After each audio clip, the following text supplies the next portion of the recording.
नाज़रीन, इस्लामाबाद की फ़िज़ा अभी भी सोगवार है। मस्जिद खदीजतुल कुबरा में खुदकुश धमाके ने पूरे मुल्क को हिला कर रख दिया।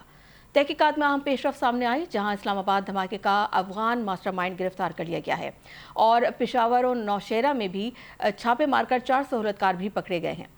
तफ्तीश अब नए सवालात उठा रही है। आखिर दहशतगर्दी की ये लहर कहाँ से जन्म ले रही है और इसे रोकने के लिए मज़ीद क्या इक़दाम किए जाएंगे। उधर सियासी मंजरनामा भी काफ़ी गर्म नज़र आ रहा है। इंसदाद दहशतगर्दी अदालत ने बानी पीटीआई की ज़ाती मौलजीन से मेडिकल चेकअप की दरख्वास्त मुस्तरद कर दी है। अदालत के मुताबिक बानी पीटीआई अंडर ट्रायल कैदी हैं और प्राइवेट डॉक्टर से इलाज का कोई कानूनी हक मौजूद नहीं।